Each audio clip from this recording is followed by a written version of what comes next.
अस्सलाम वालेकुम लबैक या रसूलुल्लाह सल्लल्लाहु अलैहि वसल्लम। Welcome to the platform of Khadim Hussain Rizvi medical service. आज का हमारा टॉपिक है एड्रीनर्जिक एंटागोनिस्ट्स।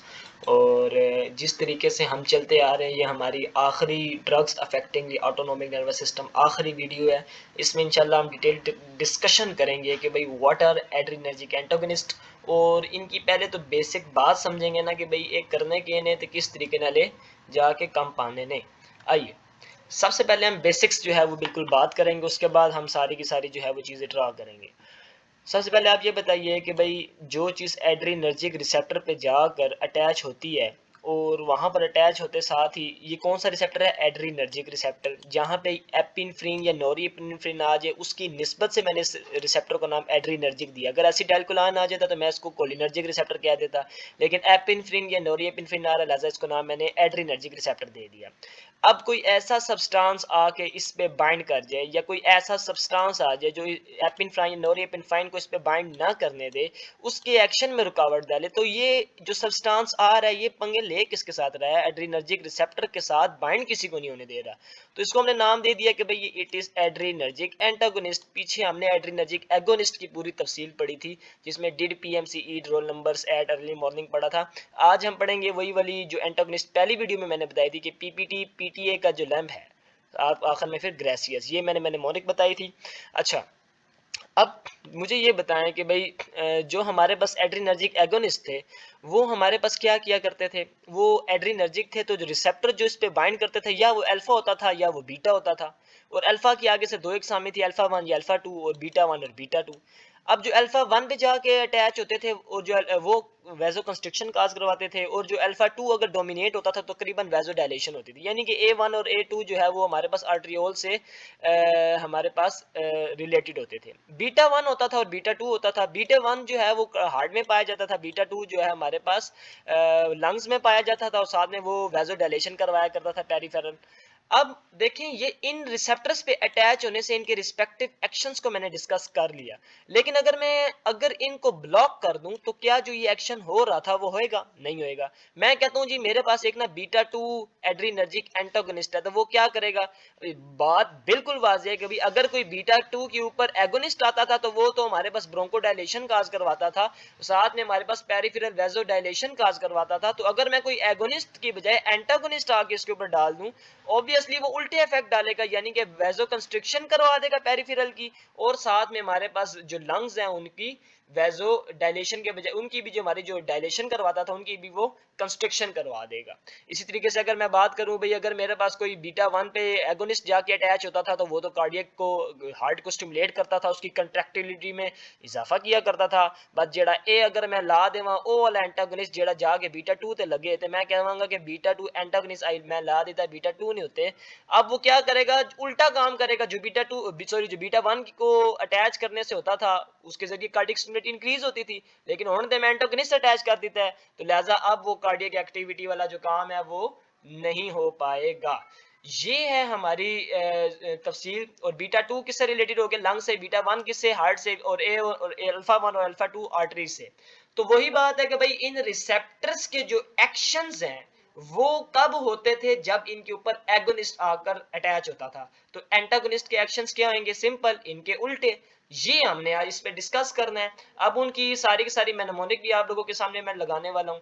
अच्छा, एक और बात भी आप याद रखिएगा। अब ये किस किस्म से, आपने एक चीज पढ़ी थी कि भाई अगर मिसाल के तौर पर ये आपके पास प्री है और ये आपके पास पोस्ट साइनेप्टिक न्यूरॉन है, तो यहाँ से नोरिएपिनेफ्रिन को आप निकाला करते थे। नोरिएपिनेफ्रिन पहले तो डोपा जो है वो इसमें जाके कन्वर्ट होया करता था नोरिएपिनेफ्रिन में, उसके बाद नोरिएपिनेफ्रिन यहाँ से आके बाहर निकला करती थी, यहाँ पे नोरिएपिनेफ्रिन आया करती थी। अब सवाल ये है कि कोई होते थे जो हमारे पास क्या किया करते थे कि भाई डायरेक्ट रिसेप्टर पे जाके बाइंड हो जाते थे एगोनिस्ट। कुछ ऐसे होते थे जो इस नोरिएपिनेफ्राइन को रिलीज करवाया करते थे। अब यहाँ पर भी दो किस्म के हमारे पास एंटागोनिस्ट हैं, या तो जाके डायरेक्ट रिसेप्टर में अटैच हो चुले, या फिर उसमें वो बाहर ही निकल देवे। बाहर निकलने के भी फिर हमारे पास मुख्तलिफ जो है वो इकसाम है। भाई न्यूरो की रिलीज नहीं होने दे रहा या अपटेक नहीं होने दे रहा वो भी।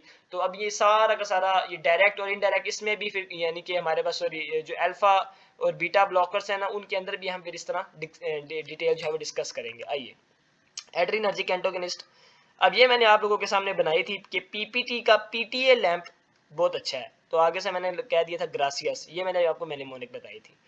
अब पीपीटी में हम डिस्कस करेंगे अल्फा रिसेप्टर, जो अल्फा रिसेप्टर के ऊपर जाके बाइंड करते हैं और वो एक्शन काज करवाते हैं जो अल्फा रिसेप्टर के ऊपर जो एगोनिस्ट बाइंड होता था उसका उल्टा रिएक्शन ये काज करवाएंगे। यानी अल्फा रिसेप्टर के ऊपर बाइंड होने से वैसोकंस्ट्रिक्शन होती थी, तो ये सारे के सारे वैसोडाइलेशन करवाएंगे। सिंपल। वैसोकंस्ट्रिक्शन से बीपी राइज होता था, तो ये लोअर करेंगे। एड्रीनर्जिक एगोनिस्ट बीपी को राइज किया करते थे, जबकि ये जो है ये लोअर करेंगे। अब देखते हैं आगे साथ साथ ये बीटा रिसेप्टर हो गए। बीटा रिसेप्टर क्या करते थे, हार्ट को कंट्रैक्टिलिटी को जो है वो बढ़ाया करते थे, और साथ में वो वैसोडाइलेशन, वो हमारे पास जो लंग्स है उनकी डायलेशन करवा देते थे। यहाँ पर वो इस तरह नहीं करवाएंगे, उल्टा काम करेंगे। अच्छा, और साथ में कुछ ऐसे होते हैं, देखें जो भी मैंने आपसे ये डिस्कस की, ये वाली बात pre synaptic and post synaptic वाली, कि भाई वो न्यूरोट्रांसमीटर की अपटेक ही नहीं होने दे रहे होंगे या रिलीज ही नहीं होने दे रहे होंगे। इसकी भी फिर आगे हम अभी जब इसको डिस्कस करेंगे ग्रासियस को, तो फिर हम बताएंगे कि भाई उसमें क्या क्या होता है। अच्छा, सबसे पहले तो ये पीपीटी है मैंने बना दिया। अब इनके नाम देख लें, फिनॉक्सीबेंजामाइन, अच्छा जी फिनाटोलम। अच्छा, ये सारे के सारे नाम आपको पता है ना कि भाई सिंपल आपने सिर्फ सुनने हैं। पैराजोसाइन, अच्छा टेराजोसिन, अच्छा फिनाटोलामाइन, और साथ में ये आ गई जी पूरी पीटीए लैम्प की क्या जी, प्रोपेनोलोल आ गया, टिमोलोल आ गया, एसिबिडोलोल आ गया, लेबिडोलोल आ गया, टिनोलोल आ गया, मेट्रोपोलोल आ गया, पिंडोलोल आ गया। देखिए सारे के अंदर लोल ही लग रहा है, लाफ आउट लोल, ओला लोल नहीं। तो आप सिंपल याद रखें भाई, पीटीए लैंप जो है, अगर कोई आपको कह रहा है भाई एक लैंप है वो पीटीए क्या, तो पीटीए जो है वो लैंप बनाने लग जाएगी क्या? असल में वो पी आई ए होती है ना, तो जहाज वाली, तो उस निस्बत से मैं कह रहा हूँ, इसको पीटीआई ना समझ लो, खुदा ना वास्ता ने। अच्छा, लोल यहाँ पर अगर आ जाए, ये भी वैसे एक अच्छी बात है कि यहाँ पे अगर पीटीआई लिखा था तो पक्का लोल यहाँ पे जचता था। चलें, यहाँ पे हमारे पास अब देखें ये आ गया पीटीए लैंप, और सारे के सारे मैंने आपके सामने डाल दिया। अब मैं इसको बोलूंगा तो आपको दिया, मैं कहूंगा एम से क्या बनता है, आप सिंपल कह सकते हैं मेट्रोप्रोलोल। मैं कहूँ एल से क्या बनता है, आप कह देंगे लेबिटोलोल। मैं कहूँ पी से क्या बनता है, आप कह देंगे पिंडोलोल, अगर आपने सारे के सारे सुने हुए हैं। ग्रासियस से क्या बनता है जी, ग्वानिथीडीन और रेस्पिराइन और साथ में कोकाइन। जो बुरा हो उसको तो बुरा कहा जाता है भाई, ठीक है। तो ये बात भी आप साथ साथ सीखें कि जो बुरा हो उसको बुरा कहना चाहिए, जो सच हो उसको सच कहना चाहिए। बाकी सारे हालात आपके सामने। अच्छा, एड्रीनर्जिक एंटागोनिस्ट को हमने डिस्कस कर लिया, इनकी सारी सारी मेनेमोनिक डिस्कस कर ली कि भाई ये किस तरीके से काम करेंगे। अब हम क्या करेंगे, सेपरेटली इनके एक्शन डिस्कस करेंगे। आइए सबसे पहले डिस्कस करते हैं हम किसको जी, अल्फा ब्लॉकर्स को। अल्फा ब्लॉकर्स क्या करेंगे जी, अल्फा रिसेप्टर जिसमें अल्फा A1 आ जाता है या अल्फा A2 आ जाता है, उनके ऊपर जाके अटैच होंगे, और ये क्या काज करवाया करते, अगर अल्फा 1 डोमिनेंट हो तो वो वैसो कंस्ट्रिक्शन काज करवाते थे और उसके जरिए बीपी को राइज करते थे। लेकिन अब हमारे पास अल्फा ब्लॉकर्स हैं, तो लिहाजा वो बीपी को राइज नहीं करेंगे बल्कि बीपी को डाउन करेंगे। ठीक हो गया, इतनी सी बात। तो दूसरी बात ये है कि इनको क्या जरूरत पड़ी है वो बीटा के साथ छेड़ें। भाई इन्होंने है ही ये सारे के सारे अल्फा ब्लॉकर्स, तो बीटा वालों के साथ काम नहीं करेंगे। यानी जो बीटा रिसेप्टर के ऊपर अटैच होने से एक्शन होता था वो वैसे ही होता रहेगा, ये सिर्फ वो वाला काम खराब करेंगे जो अल्फा रिसेप्टर के ऊपर बाइंड होने से होता था। अब वो सारे के सारे मैं आपके पीपी जो हमने टी नाम दिया था वो मैं लिख रहा हूँ। फिनॉक्सीबेंजामाइन, उसके बारे में डिस्कस करते हैं। सबसे पहला तो इसने काम ये कर दिया भाई, lowering of the blood pressure. जारी बात है वैसो कंस्ट्रिक्शन ये काज नहीं होने देगा, लेकिन lowering of the blood pressure का मतलब ये नहीं है कि हम इसको जो है वो ऐसा इफेक्टिव ड्रग इस्तेमाल करते हैं। ये इतना भी चंगा नहीं है कि भाई तुसी ब्लड ज़्यादा हो गया तो फिनॉक्सीबेंजामीन इस्तेमाल करने लग जाओ, और भी काफ़ी इसने पंगे होने देने। अभी आहिस्ता आहिस्ता डिस्कस करते हैं। ये अल्फा रिसेप्टर्स पे बाइंड करता है और साथ में ये नॉन कम्पिटिटिव होता है, इरिवर्सिबल होता है। दूसरी बात इसके बारे में ये याद रखें कि भाई ये जाके ना जो हमारे अल्फा रिसेप्टर्स होते हैं ना उनको मुकम्मल तौर पे ब्लॉक कर देता है, क्योंकि ये इरिवर्सिबल और नॉन कम्पिटिटिव है। हुण कोई तुहाडे कोल हाथ चारा ही नहीं है तुसी किसी तरीके नाल इसको रिवर्स कर सको। तो तकरीबन फिर क्या बॉडी के पास एक ही तरीका होता है कि वो अब इसको अल्टर किस तरह करे, वो यही है कि भाई वो ये वाले रिसेप्टर दोबारा से बना ले, और वो ये रिसेप्टर दोबारा तकरीबन 24 घंटे में बनाती है। तो मुझे बताओ इसका जो हमारे पास ड्यूरेशन है फिनॉक्सीबेंजामाइन की वो कितनी हुई, तकरीबन 20। तो तकरीबन 20 हमारे पास जो है 4 आवर्स हो गई इसकी हमारे पास ड्यूरेशन। अच्छा, अब आगे डिस्कस करते हैं अल्फा रिसेप्टर्स के वाले से। ये भाई अटैच होता है। अब ये मैंने आपके सामने ब्लेडर बना दिया।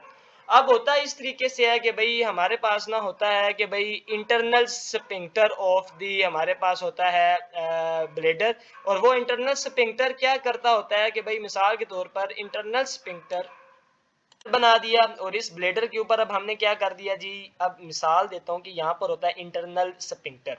मैं अपनी प्रोनाउंसिएशन बना रहा हूँ कि भाई ब्लेडर के अंदर इंटरनल सब स्फिंक्टर हमारे पास मौजूद था। होता ये है कि हमारे पास न्यूरोजेनिक वेस्कुलर अगर डिजीज़ हो जाए किसी को, उसमें क्या होता है कि भाई असल में जो हमारा ये जो इंटरनल स्फिंक्टर है ना, ये स्पॉन्टेनियसली बहुत जल्दी क्लोज हो जाता है, तो सारी की सारी यूरिनेशन नहीं होती, कुछ यूरिनेशन यहीं रह जाती है।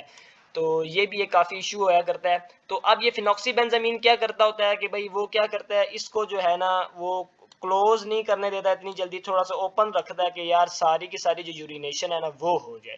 ठीक हो गया, सारी की सारी जो यूरिनेशन है वो हो जाए। अच्छा, ये हमने ब्लेडर के बारे से ये देखें, ये मैंने वोला बनाया है, ये जो काला से मैंने बनाया ये वो है कि भाई जो स्पॉन्टेनियसली हमारे पास एक डिजीज में हो गया था बंद, जबकि फिनॉक्सीबेंजामीन क्या करता है, उसको थोड़ा सा भाई खोल देता है कि भाई वो यानी कि उसकी एबिलिटी को ख़त्म कर देता है कि वो जल्दी जो है वो क्लोज आए, तो थोड़ा थोड़ा वो ओपन ही रहता है। ठीक हो गया, ताकि वो यूरिनेशन जो है वो हो सके। अब हम बात कर रहे हैं इसके थेरेपेटिक यूजेस की, कि भाई ये हमारे पास एक मैंने ऐसा बंदा आपके सामने बना दी जो कि पैरापेल्जिक हमारे पास बंदा है। मुराद ये है कि इसके जो लोअर लिम्ब है ना वो हमारे पास पैरालाइज हो गए, तो मैंने इसको क्या कह दिया, पैरापेल्जिक। अब इनमें क्या होता है कि भाई कभी कभी हमारे पास वेजो कंस्ट्रिक्शन की वजह से जो है ना वो ब्लड प्रेशर राइज कर जाता है, वही अगर कोई अल्फा रिसेप्टर पे एगोनिस्ट बंद रहा है, आके लग रहा है, तो फिर वो बहुत ज़्यादा जब हमारे पास वॉल्यूम होने सॉरी जब बीपी बहुत ज़्यादा हमारे पास जो है वो हाई कर जाता है, तो वो उससे स्ट्रोक भी हो सकता है। लेकिन ये फिनॉक्सीबेंजामाइंस जो हैं इसी चीज़ को लोअर करने में भी इस्तेमाल होते हैं। आगे क्या चीज़ है जी, ये मैंने आपके सामने बना दिया यूरिनरी ब्लेडर, साथ में ये मैं यूरिथ्रा बनाया। ये साइड में जरा देखें, प्रोस्टेट ਨੂੰ ਕੀ ਹੋਇਆ ਪਿਆ सर, ये प्रोस्टेट ਜਿਹੜਾ है वे इधर तुसी कह सो कि भाई हेयर हमारे पास एक बिनाइन हाइपरट्रॉफी हुई हुई है प्रोस्टेट की, यानी प्रोस्टेट की इनलार्जमेंट हुई हुई है। मुझे बताओ, अब एक हमारे पास इतनी सी वाल थी, जब प्रोस्टेट बढ़ गया, इनलार्जमेंट होने लग गया, तो वो तो बहुत पतली हो जाएगी, यानी यूरिनेशन डिफिकल्ट होगी। ये क्या करता है कि भाई ये इस प्रोस्टेट ग्लैंड को जो इनलार्जमेंट को जो है ना वो कम करता है, ताकि ऑब्स्ट्रक्शन ना हो सके यूरिनेशन में। अब ये मैंने एड्रिनल मेडुला बना लिया जो हमारे पास किडनी के ऊपर मौजूद होता है। होता ये है कि एक होती है हमारे पास डिजीज जिसको हम कहते हैं फिनोक्रोमोसाइटोमा इंड्यूस्ड हाइपरटेंशन। अब समझो फिलॉसफी केड़ी है। असल में इस एड्रिनल मेडुला से एक निकलता हो, इसके जो सेल्स होते हैं ना कभी कभी उनमें हो जाता है ट्यूमर, उन ट्यूमर सेल से एक चीज निकलती है, उसको हम कहते हैं फिनोक्रोमोसाइटोमा। वो फिनोक्रोमोसाइटोमा हमारे पास क्या करता होता है, वो हमारे पास सिम्टम जैसे हेड एज, बीपी की हाई हमारे पास इंक्रीज करना वगैरह ये काज करवाता है।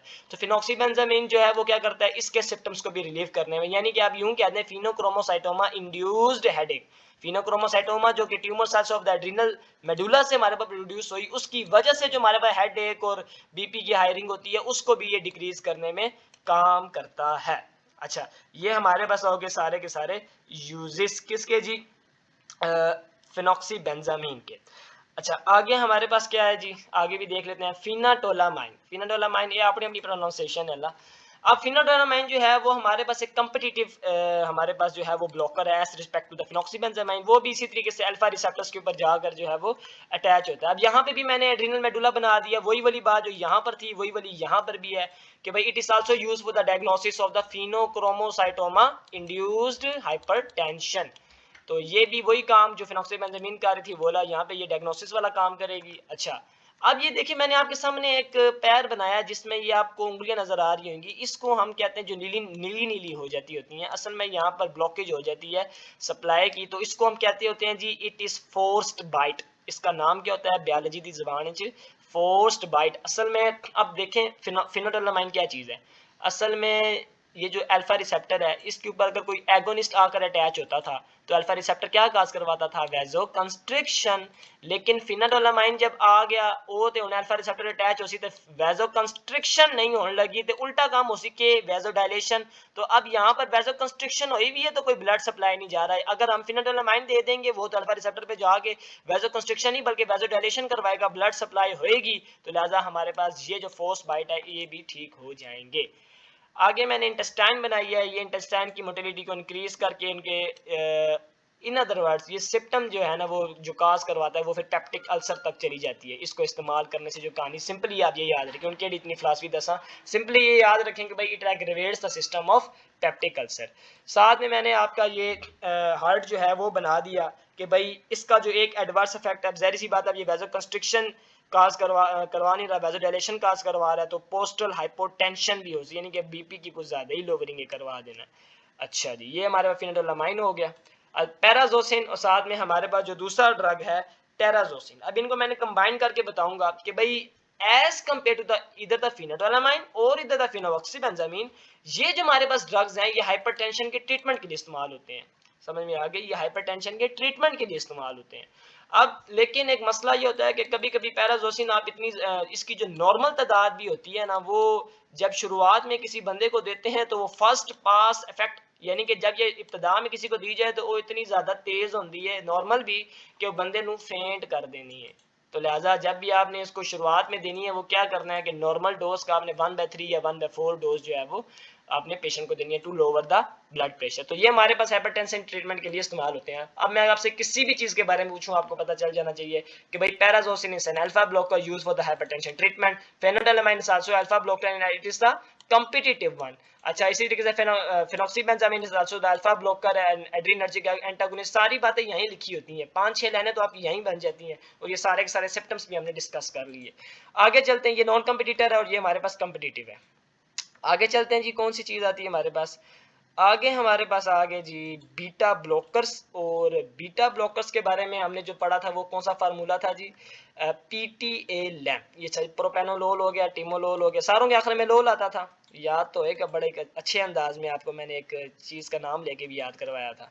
अच्छा, ये सारी की सारी मैंने लोल वाली जो है वो डाल दी है। यहाँ पे एक लेबिटो लोल भी आता है, वो आखिर में आएगी एनिमेशन। अच्छा, ये सारे के सारे मैंने आपके सामने डिस्कस कर दिए। अब इनको ज़रा तरीके से डिस्कस कर लें, आइए। हाँ, अच्छा भाई, प्रोपेनोलोल जो है देखें, ये सारे के सारे क्या है? Beta blocker. बीटा ब्लॉकर क्या काम कर रहा था? दो, एक तो ये था कि वो बीटा 1 है या फिर वो क्या था? बीटा 2 था। अब देखिए, कुछ होते हैं कि भाई वो जाके ना दोनों के ऊपर रिएक्ट करेंगे, कुछ होंगे वो जाके इस पे रिएक्ट करेंगे। तो जो हमारे पास दोनों पे रिएक्ट करें उनको हम कहते हैं नॉन सेलेक्टिव बीटा ब्लॉकर। तो जो किसी मखसूस पे जाकर रिएक्ट करें, मिसाल के अगर बीटा 1 पे करते हैं तो हम उसको कह देंगे कार्डियो सिलेक्टिव। क्यों भाई? बीटा 1 मौजूद ही कार्डियक हार्ट के ऊपर होते हैं, ठीक है। प्रोपेनोल असल में हमारे पास जो कार्डियो सिलेक्टिव नहीं है बल्कि वो नॉन सिलेक्टिव है। जिथे दिल करे जाके लग देना, बीटा 1 लब जो उधर चला जाना, बीटा 2 लब जो उधर चला जाना। अब मुराद मेरी समझना बड़े गौर से, मुराद ये है कि एक बंदा है, उसका जो है हार्ट की वजह से बड़ा रोला बना हुआ है और उसकी कंट्रैक्ट, जाली बात है बीटा 1 के ऊपर जाने से तो कंट्रैक्टिबिलिटी होती थी ना, कोई अगर एगोनिस्ट अटैच होता था तो वो बहुत ज्यादा उसकी कंट्रैक्टिबिलिटी और वो इस तरह लगता है कि पाउंडिंग आउट ऑफ द जिस्म, ऐसे ही महसूस होता है। तो अब बीटा 1 ब्लॉकर अगर हम दे रहे हैं तो जाहिर सी बात है वो हार्ट को जो है उसके आउटपुट को, सारी चीजों को फिर वो लोअर करेगा, उसके स्टिमुलेशन को कम करेगा। लेकिन नाल दुआ रोला भी है इस प्रोपेनोलोल दा, वो तो बीटा 2 भी जाके रिएक्ट कर देना है। तो मतलब ये है कि भाई वो तो वैसोकंस्ट्रिक्शन भी काज करवा देगा लंग्स की। तो ये इसका एक साइड इफेक्ट मैंने पहले ही इसके असल काम के साथ ही डिस्कस कर दिया ताकि आपको नुकसान पहले ही पता चल जाए इसका क्या है। अच्छा, अब ये देखने इसकी कार्डिक आउटपुट वगैरह सारी चीजों को इसने लोअर वगैरह करना, लंग्स को भी जारी बात है वैसोकंस्ट्रिक्ट करवाना। अब देखना मेरी बात गौर से, अब इसने कार्डिक आउटपुट को लो करवा दिया, इसके माइक्रोडियम वगैरह को भाई कि भाई हुन ਤੁਹਾਨੂੰ pounding out of the heart body महसूस ना होसी, हुन दिल ਤੁਹਾਡਾ ठीक हो गया है नाल बीपी भी जारी गल लोअर हो गया, हुन हार्ट इतनी जोर नाल तो नहीं कंट्रैक्ट कर रहा। तो मुराद ये हुआ बीपी भी लोअर हो गया तो जिस्म उसके लिए क्या कदम उठाता है? आप लोगों को पता है ना कि भाई जब जिस्म का हमारे पास हमने डिस्कस किया हुआ डायरेटिक ड्रग्स में बड़े तफसीली अंदाज में कि किस तरीके से डायरेटिक ड्रग्स लोअर करते होते हैं उसको, सोडियम को। जब बॉडी में आपका सोडियम लेवल बढ़ जाता है तो बीपी राइज करता है, और अगर बीपी लो हो जाए तो फिर वो क्या करेगा? सोडियम अपने पास रखेगा ना कि भाई नॉर्मल से तो ज्यादा कम ना हो ना। समझ में आ रही है? सोडियम जहां बीपी लो करने में हेल्पफुल है वहां पे बीपी नॉर्मल रखने में भी हेल्पफुल है। तो अब प्रोपेनोल ने तो भाई बीपी को कम कर दिया, तो क्या होएगा? बॉडी एक स्टेप उठाएगी, वो Na को अपने सोडियम को अपने पास रिटेन करना रख देगी, रिटेन करना शुरू कर देगी ताकि मेरा ज्यादा बीपी ना लोअर होवे। अच्छा जी, दूसरी चीज क्या है कि भाई यहाँ पर हमारे पास प्रोपेनोलोल हाइपोग्लाइसीमिया भी काज करवा देती है। लिहाजा एक गल याद रखियो, जब भी शुगर वाले बंदे प्रोपेनोलोल दो तो उसने शुगर लेवल लाजमी चेक करे हो ना होवे उसना शुगर लेवल ज्यादा ही डाउन हो जुले। अच्छा, अब ये आइसोप्रोटेरिनोल जो है उसके बिल्कुल ये खिलाफ जो है वो करेगा। मुराद समझे, आपने जब पढ़ रहे थे ड्रग्स को पढ़ रहे थे तो आप लोगों ने वहां पे पढ़ा था कि भाई एक हमारे पास होती है डायरेक्ट एड्रीनर्जिक एगोनिस्ट, उसमें आपने आइसोप्रोटेरिनोल को पढ़ा था। अब वो क्या काज करवाया करता था? ऑब्वियसली वो हमारे पास जो है अब ये बीटा 1 ब्लॉकर है और बीटा 2 ब्लॉकर है, तो मुराद ये है कि वो हमारे पास कंट्रैक्टिलिटी हार्ट को इंक्रीज करवाया करता था। ये उसका बिल्कुल रिवर्स काम करेगा, उसके एक्शन को रिवर्स करेगा। जाहिर सी बात है अगर आप इन दोनों को दोते हो तो ये इसके साथ कम्पिटिट करेगा। ठीक आ गई ना बात समझ में? अच्छा जी, अब ये मैं आगे आपके सामने एक चीज़ बना रहा हूँ कि भाई इसके थेरेपेटिक यूजेस क्या हैं जी। थेरेपेटिक यूजेस में ये आ जाती है कि भाई एक तो ये है ना कि ये आपके सामने मैंने आंख बनाई है, ऐसी आंख मैंने आपके सामने ना जितनी भी वीडियोस में बनाई है ना उनका मतलब तकरीबन ग्लाकोमा ही रहा है, यानी it is use for the treatment of the glaucoma. वो याद है ना, ओपन एंगल ग्लाकोमा और क्लोज एंगल ग्लाकोमा, मैंने बड़ी तफसीली बताई थी बात कि जब हमारे पास यहाँ पर यूं प्यूपिल मौजूद है, यहाँ पर आइरिस मौजूद है, यहाँ कॉर्निया मौजूद है, और ये आइरिस और कॉर्निया में हमारे पास जो है, जब ये आइरिस बिल्कुल ही बंद हो जाए, ड्रेनेज ना हो रही हो, तो एक्स उम्र बिल्कुल इसके ऊपर चढ़ आएगा और यहाँ पर हमारे पास क्लोज एंगल हो जाएगा, यानी कि स्पेस कम होगी तो ये क्लोज हो गया। और ओपन एंगल क्या होता है कि आयरस इतना ज्यादा नहीं जुड़ा होता, ड्रेनेज हो रही होती है, एक्यूसमर मौजूद होता है, इतना भी वो लोअर नहीं होता। तो it is use for the treatment of the open angle and the close angle glaucoma. और क्या है जी, अच्छा जी, हमारे पास ये हार्ट की स्टिमुलेशन जो है, जाहिर सी बात है उसको भी कम करवाएगा साथ साथ।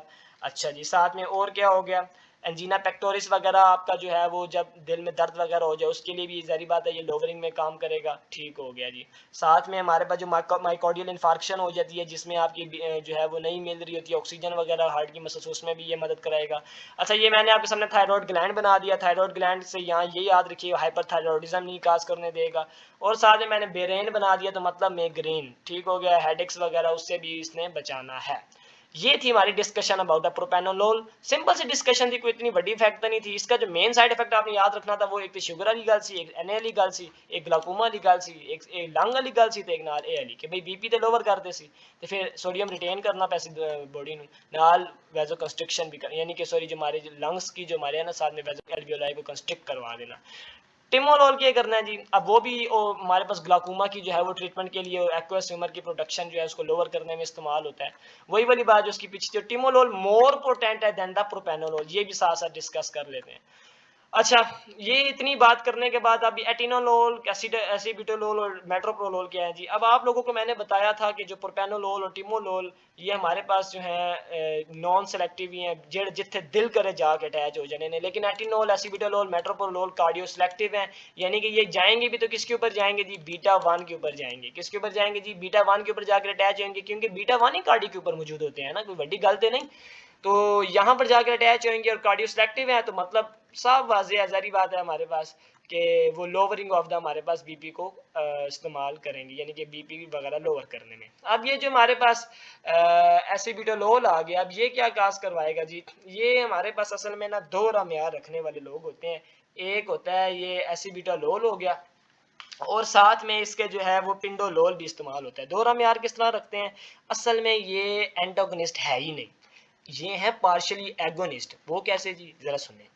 ये आपके पास मैंने पोस्ट सिनेप्टिक टर्मिनल बनाया, यहाँ पे मैंने आपका रिसेप्टर लगाया हुआ है। अब नोरेपिनेफ्रिन आया, अच्छा जी, नोरेपिनेफ्रिन आया और यहाँ पर ये क्या करते हैं, ये इस तरह करते हैं कि भाई ये जाके इसको अटैच होते हैं और इसको कहते हैं कि पुत्र तेनू असा हुन कर दिता है ना थोड़ा जा एक्टिवेट, जितना मर्जी पोटेंट कैटिकोलामाइन आ जुले तू उसमें जवाब नहीं देना।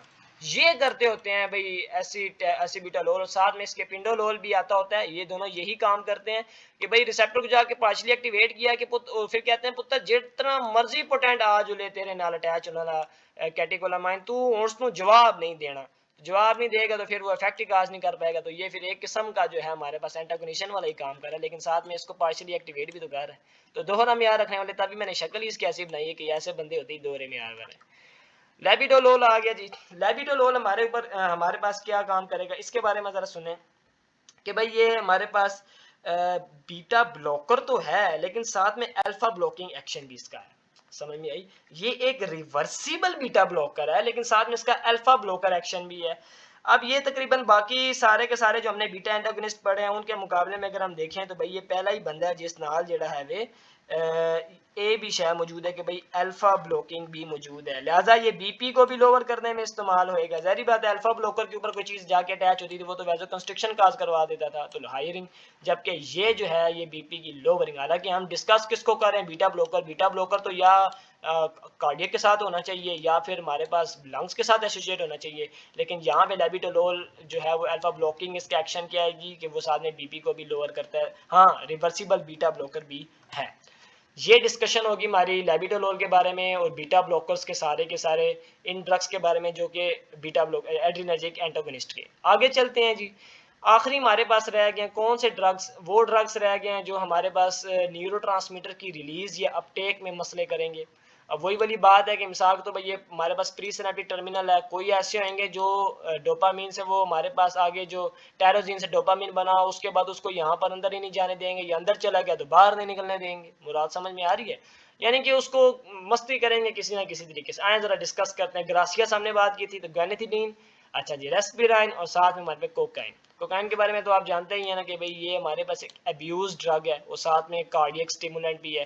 डिटेल इंशाल्लाह इसकी डिस्कशन जब ये आएगा एक और सीएनएस स्टिमुलेंट और अब्यूज ड्रग के तौर पे इसके अलग वीडियो बनाएंगे, लेकिन साथ साथ अभी हमने मुख्तसर डिस्कस इसके एक्शन करने हैं। अब मैं कह दूं भाई मैंने इसकी मैनेमोनिक आपको क्या बनाई थी, ग्रेसियस बताई थी। मैं बता दूं सी से क्या बनता कहेंगे कोकाइन, मैं कहूँ आर से क्या बना कहेंगे रेस्पिरिन, मैं कहूँ जी से आप कहेंगे गनेथिडीन।